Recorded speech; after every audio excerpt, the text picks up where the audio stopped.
Perkenalkan, nama saya Melisa dengan NRP 130119004. Di sini saya akan menjelaskan tentang bagaimana strategi survival perusahaan Gojek di tengah pandemi COVID-19 ini. Perusahaan Gojek merupakan PT Aplikasi Karya Anak Bangsa Tbk atau Gojek Indonesia yang didirikan oleh Pak Nadiem Makarim pada tahun 2010. Perusahaan ini menjadi salah satu solusi utama dalam pengantaran customer, jasa pengiriman barang instan, jasa pengantar makanan atau delivery, dan bisa juga menjadi solusi jasa perbelanjaan Anda. Lalu, apa saja strategi Gojek dalam bertahan di saat pandemi COVID-19 ini?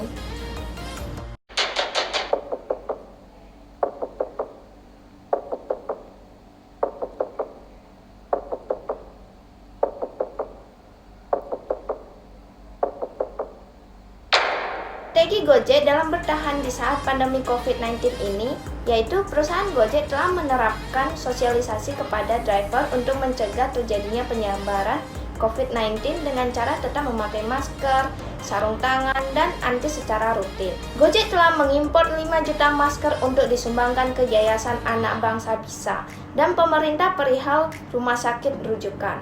Selain itu, Gojek juga membagikan masker, vitamin, serta antis ke puluhan ribu mitra driver hingga saat ini.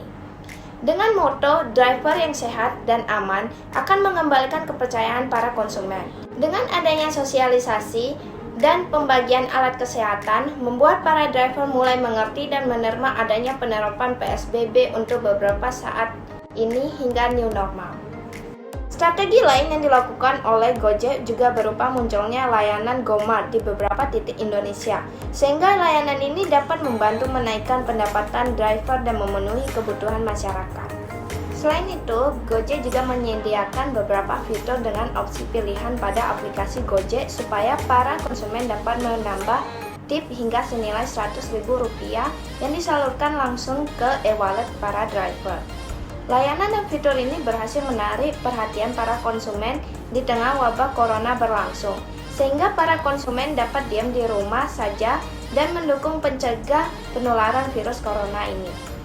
Perusahaan Gojek pun melakukan penggalangan dana bantuan mitra dari donasi co-CEO dan jajaran manajemen senior Gojek yang terkumpul sebesar Rp100 miliar.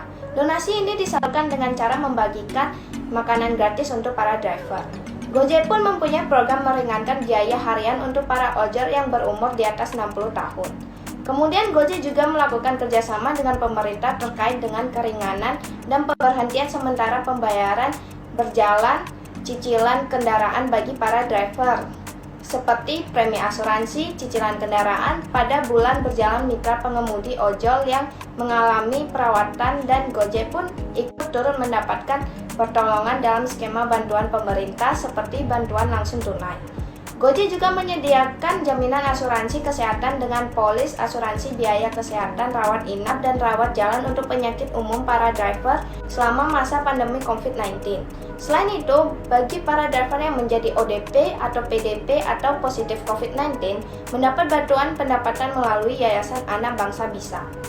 Roda ekonomi, imbauan pembatasan jarak secara fisik, dan imbauan bekerja dari rumah berdampak paling besar pada pekerja yang berpenghasilan harian. Tak ingin banyak yang terkena imbas, pemerintah kembali mengeluarkan 8 stimulus bagi warga terdampak COVID-19.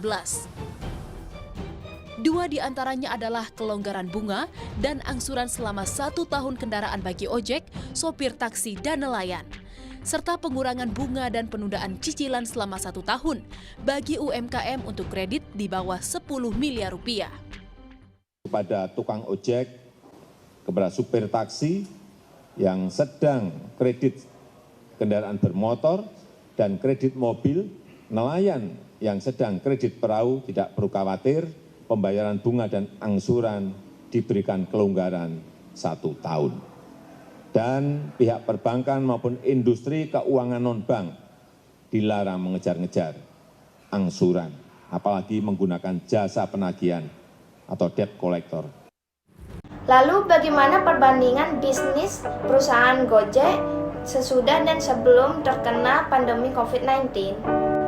Sebelum wabah corona melanda, Sekretaris Jenderal Asosiasi Driver Online mengatakan bahwa secara normal, rata-rata driver mendapatkan orderan sekitar kurang lebih dari 10-17 kali sehari sehingga pendapatan yang diperoleh bisa mencapai Rp300.000 sampai Rp500.000 per hari.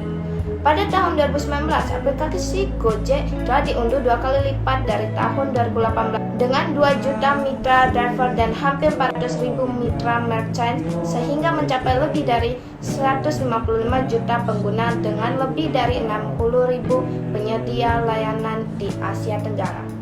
Hal ini berubah ketika wabah corona melanda.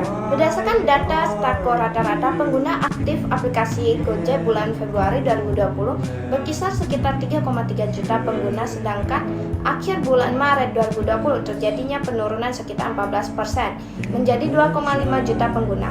Dengan menurunnya permintaan layanan di tengah wabah corona ini, menyebabkan driver hanya mendapat pesanan sekitar 1-6 kali sehari dengan pendapatan tertinggi hanya Rp200.000 per hari.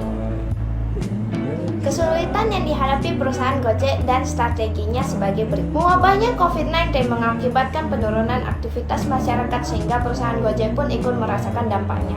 Masyarakat diharuskan menerapkan PSBB dan WFH sehingga terjadi penurunan orderan gratis hingga 50%. Co-CEO Gojek mengatakan bahwa wabah virus corona menyebabkan penurunannya kinerja dan terjadinya penarikan likuidasi oleh para investor untuk menghindari penurunan bisnis dan beralih ke sektor yang lebih aman. Selain itu, investor Gojek Sequoia Capital juga mengingatkan bahwa nilai tukar dapat membuat perusahaan terbuka dan startup mengalami penurunan valuasi sehingga terjadinya kesulitan dalam pendanaan.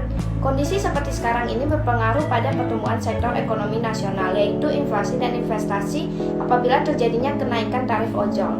Menurut data Badan Pusat Statistik, pertumbuhan sektor ekonomi nasional tengah meningkat dari semula 5,04 pada 2017 menjadi 6,14% pada 2018. Apabila kenaikan data begitu berpengaruh pada sektor ekonomi nasional, maka akan pula berpengaruh pada tahun 2020 ini jika tarif ojek online naik dalam keadaan pandemi sekarang.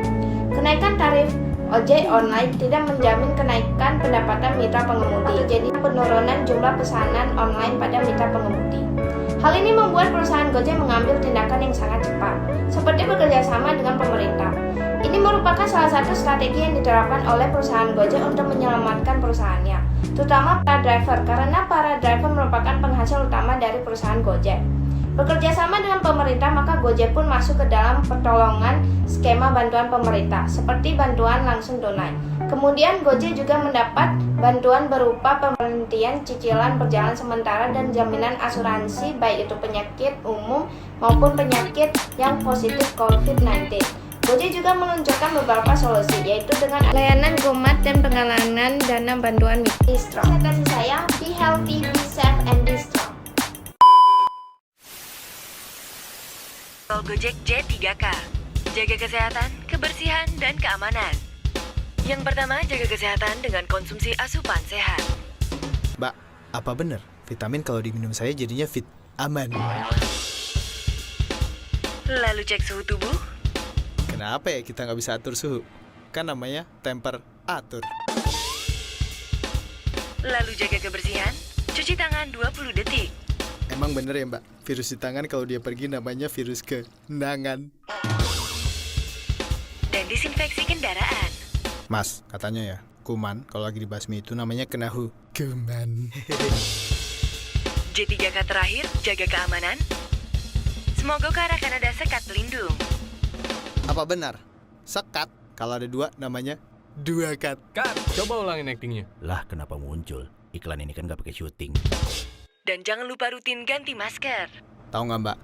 Masker kalau cewek yang pakai jadinya mbaker. Kami pastikan Go Cargo Ride melakukan J3K.